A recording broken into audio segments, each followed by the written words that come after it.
everyone and my dear students, welcome to our new video. Today we are going to learn poem recitation of poem The Lazy Frog.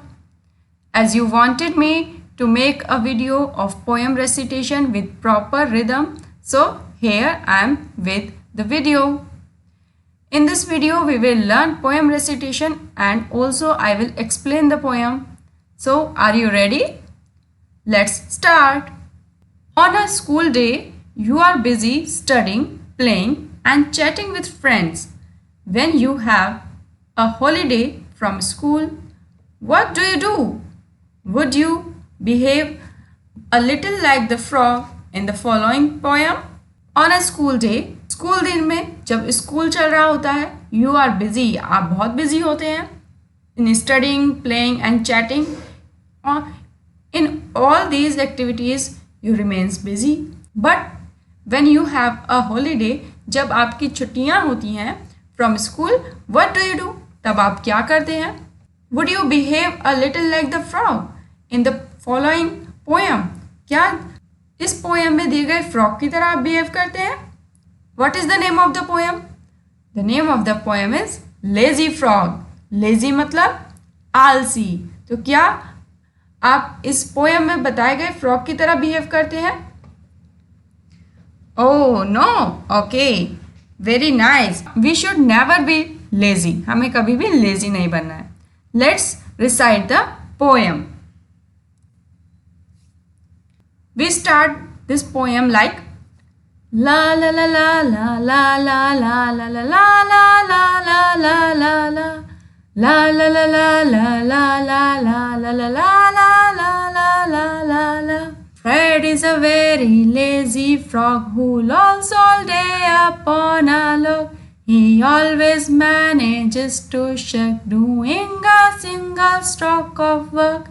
La la la la la la la la la la la la la la la la la. His poor old mother calls in when come in and help, he does not bother. To move 2 inches much preferring to be extremely hard of hearing.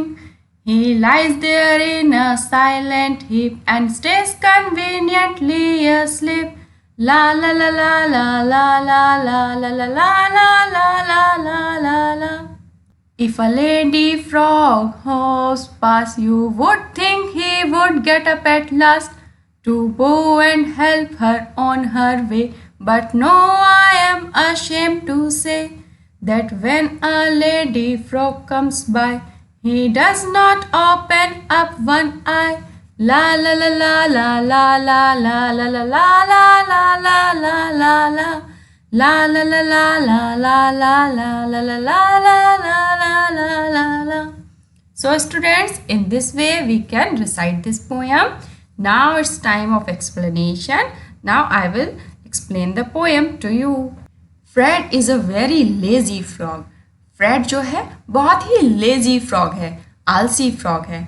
He who lolls all day upon a log, जो सारा दिन लकड़ी के एक टुकड़े पर लेटा रहता है. लॉग क्या होता है?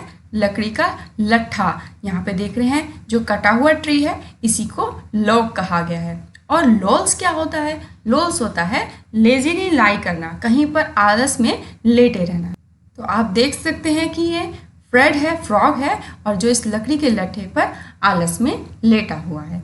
ही ऑलवेज मैनेजेस टू शक, वो हमेशा ये मैनेज कर लेता है कि उसको कोई भी काम ना करना पड़े. शक का मतलब क्या होता है? अवॉइड करना, ऐसी चीज़ को जो आपको करना चाहिए, आपका काम है, आपको करना चाहिए लेकिन आप ना करें, तो उसको अवॉइड करने को शक कहते हैं. And doing a single stroke of work, उसे बिल्कुल भी नहीं पसंद कोई भी काम ना करना पड़े. ऐसा इस तरह वो मैनेज कर लेता है कि उसको कोई भी काम जो है सिंगल स्ट्रोक, एक छोटा सा भी काम का एक छोटा टुकड़ा भी उसको ना करना पड़े. His poor old mother calls in when, उसकी बेचारी मम्मा जो बूढ़ी हैं उसको बुलाती हैं. व्हेन होता है, यहाँ पर लिखा है व्हेन. व्हेन का मतलब होता है वेस्ट हो जाना, कोई चीज़ व्यर्थ हो जाना, बेकार चले जाना. तो वो बेचारी इसको बुलाती है लेकिन सब व्यर्थ है, बेकार है. कम इन एंड हेल्प, वो उसको कहती हैं यहाँ आओ और हेल्प करो. ही डज नॉट बॉदर, बट वो किसी चीज़ की टेंशन, किसी चीज़ की वरी नहीं लेता, उसको किसी चीज़ से कोई परेशानी नहीं है, कोई इसको बुलाए ना बुलाए उसे कोई दिक्कत नहीं है, वो नहीं जाएगा।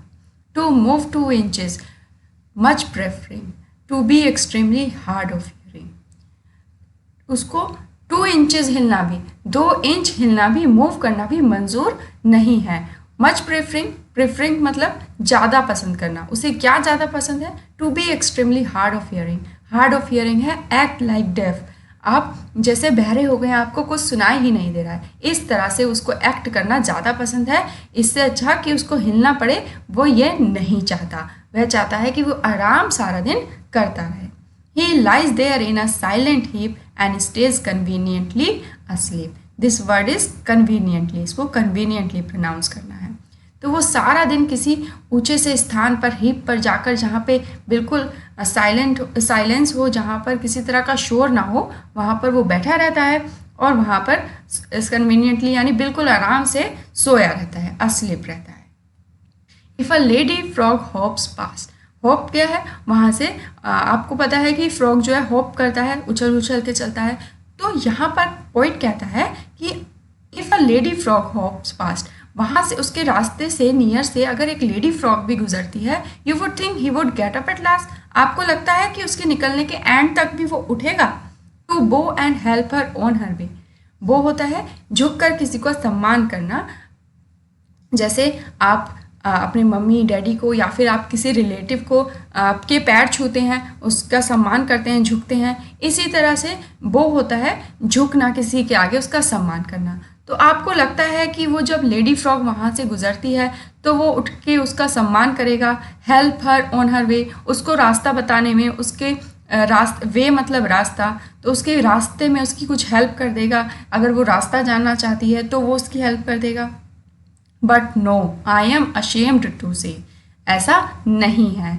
आई एम अशेम्ड, मुझे ये कहते हुए बहुत ही शर्म आ रही है कि वो बिल्कुल भी ऐसा नहीं करता।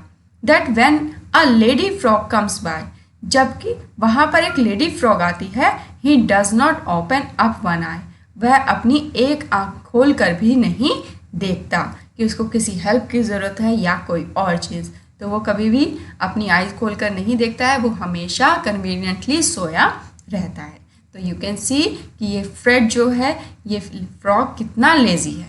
तो हमें कभी भी इतना ज़्यादा लेज़ी नहीं होना चाहिए, हमें टाइम पर अपने सारे काम कंप्लीट करने चाहिए and we should help others.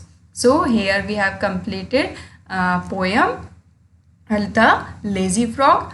I hope this video will help you and you like the video. Thank you.